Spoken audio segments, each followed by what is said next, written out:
दिल्ली, भारत की धड़कन, एक ऐसा शहर जहां लाखों सपने बसते हैं। लेकिन जुलाई 2018 की सुबह, जब सूरज ने अपनी पहली किरण बुराड़ी की गलियों में डाली, तो वहां जो देखा गया, उसने पूरे देश को हिला दिया। एक ही घर में 11 लोग फंदे से लटके पड़े थे। ना कोई संघर्ष के निशान, ना लूटपाट, बस हवा में एक अजीब सन्नाटा और डर का गंध। यह कहानी है भाटिया परिवार की। एक ऐसा परिवार जो हर पड़ोसी के लिए आदर्श था, लेकिन उनकी मुस्कुराहटों के पीछे छुपा था एक खौफनाक रहस्य, जो मौत से भी ज्यादा डरावना था। नमस्कार दोस्तों, मेरा नाम है अमर और आप सभी का बहुत बहुत स्वागत है आपके अपने यूट्यूब चैनल पर। आशा करता हूँ कि आप सभी अच्छे होंगे और स्वस्थ होंगे। तो कहानी शुरू होती है दिल्ली के बुराड़ी इलाके की संत नगर गली नंबर 2 से, जहाँ भाटिया परिवार रहता था। उनका घर 3 मंजिला, साफ सुथरा और हमेशा पूजा की खुशबू से भरा हुआ रहता था। परिवार में कुल 11 सदस्य थे। गुलशन देवी 77 वर्ष की थी। उनके बेटे भवनेश और ललित, दोनों की पत्नियां सविता और टीना, बेटी प्रियंका और बच्चे नेहा, मीनू, दुष्यंत, शिवम और ध्रुव। ललित घर की फर्नीचर यूनिट चलाता था। भवनेश किराना की दुकान संभालता था। दोनों मेहनती और धार्मिक थे। हर सुबह पूजा होता था, हर शाम परिवार एक साथ खाना खाता था।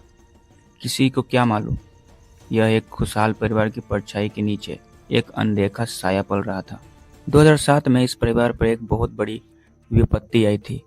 परिवार के मुखिया नरेश भाटिया की अचानक मौत हो गई थी। वे सभी के लिए मार्गदर्शक थे। उनकी मौत के बाद परिवार पूरा टूट सा गया था। सबसे ज्यादा असर पड़ा था ललित पर। वो जो पहले हंसमुख था, अब चुप और गंभीर रहने लगा था। कई महीनों तक उसने बोलना बंद कर दिया। डॉक्टरों ने कहा शौक के कारण स्थायी वोकल्स लॉस हो चुकी है। लेकिन फिर कुछ महीनों बाद ललित ने कहा, पापा मुझसे बात करते हैं। पहले सबने इसे सपना समझा, पर धीरे धीरे ललित ने कहना शुरू किया कि बाबूजी की आत्मा अब हमारे साथ है। वो हमें बताती है कि हमें कैसे जीना है। ललित हर रात निर्देश सुनाता और सुबह डायरी में लिख देता था, क्या खाना है, कौन पूजा करेगा, कौन बाहर नहीं जाएगा। मतलब परिवार का पूरा रूटीन एक डायरी में वो लिख देता था।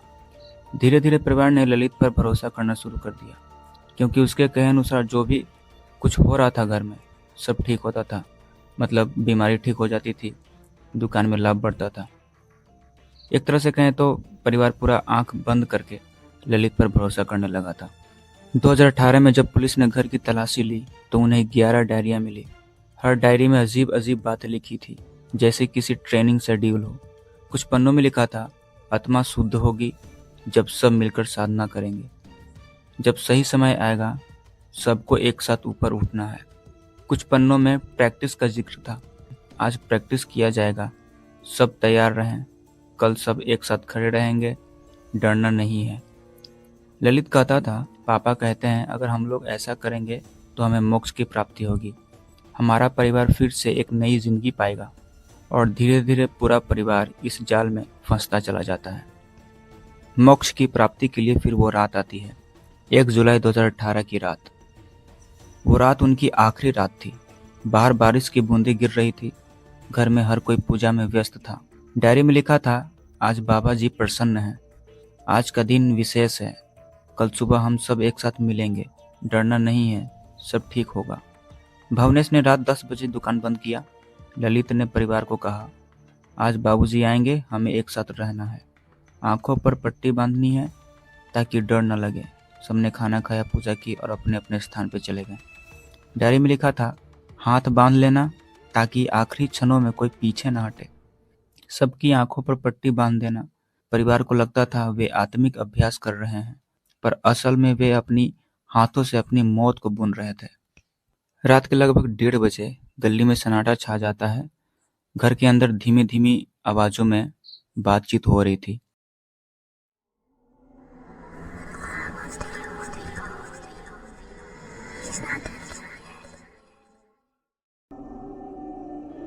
Why did you let him kill me?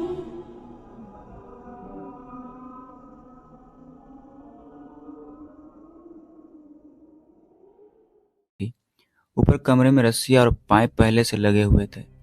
सभी सदस्य आंखों पर पट्टी बांधकर खड़े थे। ललित के अनुसार बाबूजी कह रहे हैं, डरना नहीं है, जब सब एक साथ लटकेंगे आत्माएं ऊपर जाएगी। एक एक करके सबने फंदे लगाए। भवनेश ने बच्चों को समझाया और ये कहा, डरो मत, ये बाबा जी की लीला है। और फिर धीरे धीरे घर में आवाजें बंद हो गई। केवल हवा का एक झोंका और गली में भौंकते कुत्ते थे। 2 जुलाई 2018 की सुबह भवनेश की किराना दुकान नहीं खुलती है। पड़ोसी रामलाल ने दरवाजा खटखटाया पर कोई अंदर से जवाब नहीं आता है। फिर उन्होंने सोचा कि चलो कोई बात नहीं, आज देर हो गया होगा। फिर जब 8 बजे तक दुकान नहीं खुलती तो रामलाल जाते हैं और गेट को खटखटाते हैं। अंदर से कोई आवाज नहीं आता। फिर वो कुछ पड़ोसी को बुलाते हैं और दरवाजा को खोलने की कोशिश करते हैं। तभी कुछ लोग ऊपर की खिड़की से झांकने लगते हैं और जो उन्हें दिखता है उसके बाद चीखें पूरे मोहल्ले में गूंज उठती है। कमरे में 10 लोग फंदे से लटके थे। एक बुजुर्ग महिला फर्श पर पड़ी थी। सबकी आंखों पर पट्टी बंधा हुआ था, हाथ बंधे हुए थे और चेहरों पर एक अजीब शांति थी। पुलिस आई, दरवाजा तोड़ा गया। दीवार पर लिखा था 11 पाइप, 11 आत्माएं, मोक्ष का मार्ग। पुलिस को शुरुआत में लगा कि शायद यह किसी पथ कल्ट या तांत्रिक रिवाज का मामला है, पर जब डायरी मिली तो सब कुछ साफ हो गया। डायरी में लिखा था, आज अभ्यास का अंतिम दिन है, जब हम लटकेंगे तब बाबा जी हमें पकड़ लेंगे। डायरी की लिखावट ललित की थी। पुलिस को किसी बाहरी व्यक्ति का कोई सबूत नहीं मिला। घर का दरवाजा अंदर से बंद था, यानी यह हत्या नहीं, सामूहिक आत्महत्या थी।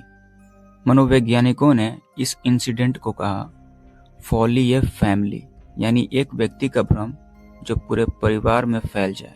ललित को लगा कि उसके पिता की आत्मा उससे संपर्क कर रही है। धीरे धीरे उसे यह भ्रम इतना गहरा हो गया कि उसने इसे सच मान लिया और परिवार के बाकी सदस्य जो उसे धार्मिक, ईमानदार और समझदार मानते थे, उसकी बातों को ईश्वरीय आदेश समझ बैठे। वो सब सोचने लगे कि यहाँ मरना नहीं है बल्कि हमें मोक्ष की प्राप्ति होगी। जांच के दौरान जब पुलिस ने दीवारें देखी तो पाया कि 11 पाइप बाहर की ओर निकले हुए थे, 7 नीचे झुके हुए थे और 4 सीधे थे। संयोग देखिए, घर में 11 महिलाएं और 4 पुरुष मरे हुए थे। लोग बोले यह कोई रहस्यमय कोड है। हालांकि तकनीकी तौर पर वे सिर्फ एक वेंटिलेशन पाइप थे, पर परिवार उन्हें आत्मा का रास्ता मानता था। डायरी में लिखा था, हवा का मार्ग खुला रहना चाहिए ताकि आत्मा ऊपर जा सके। घटना से कुछ दिन पहले परिवार में खुशियां थी। ललित की भतीजी प्रियंका की सगाई हुई थी। घर में हंसी खुशी का माहौल था, मिठाइयाँ बांटी जा रही थी। लेकिन अब वही प्रियंका फंदे से लटकी हुई थी। उसकी उंगलियों में सगाई की अंगूठी अब भी थी। यह दृश्य देखकर पुलिसकर्मी भी रो पड़े। डायरी के अंतिम पन्नों में लिखा था, जब बाबा जी आएंगे हमें रोशनी में ले जाएंगे, कोई पीछे नहीं हटेगा। यानी यह कोई आत्महत्या नहीं था बल्कि मोक्ष प्राप्ति का आयोजन था। इस परिवार के सदस्य ने अपने हाथ खुद बांध लिए ताकि कोई अंतिम क्षणों में बचने की कोशिश ना करे। वे विश्वास कर चुके थे कि मरने के बाद वे फिर से जिंदा होंगे। पोस्टमार्टम में यह साबित हो गया कि सबकी मौत दम घुटने से हुई है। शरीर के किसी भी अंग पर संघर्ष का निशान नहीं था, ना कोई जहर, ना कोई तांत्रिक सबूत थे। पुलिस ने केस को एक्सीडेंटल मास सुसाइड घोषित किया, लेकिन मनोवैज्ञानिकों ने कहा यह धार्मिक भ्रम था जिसका परिणाम पूरा परिवार ने भुगता। आज वह घर वीराना खड़ा है। लोग कहते हैं कि आज भी रात में वहां मंद स्वर में, यानी धीरे धीरे आवाज में मंत्र पढ़ने की आवाज सुनाई देती है। कईयों ने कहा हमने देखा कि कोई सफेद साया बालकनी में खड़ा था। कुछ लोगों ने दावा किया कि हमने टीना भाभी को हंसते हुए सुना है। शायद यह सब अंधविश्वास है, या शायद वह घर आज भी उन्हीं 11 आत्माओं की गूंज समेटे हुए है। बुराड़ी कांड हमें यह सिखाता है कि विश्वास जब तर्क से बड़ा हो जाए तो वह इंसान को ईश्वर की ओर नहीं बल्कि विनाश की ओर ले जाता है। यह कहानी सिर्फ मौत की ही नहीं बल्कि उस अंधे भरोसे का है जिसने एक पूरे परिवार को निगल लिया। कभी कभी सच्चाई कल्पना से भी ज्यादा डरावनी होती है। यह सिर्फ एक केस नहीं था, यह एक चेतावनी थी। बुराड़ी कांड 2018। तो दोस्तों, यह थी कहानी बुराड़ी कांड केस की। अगर आपको यह वीडियो पसंद आई हो तो प्लीज़ वीडियो को लाइक करें और चैनल को सब्सक्राइब भी करते जाएं। मिलते हैं नेक्स्ट वीडियो में, तब तक के लिए धन्यवाद।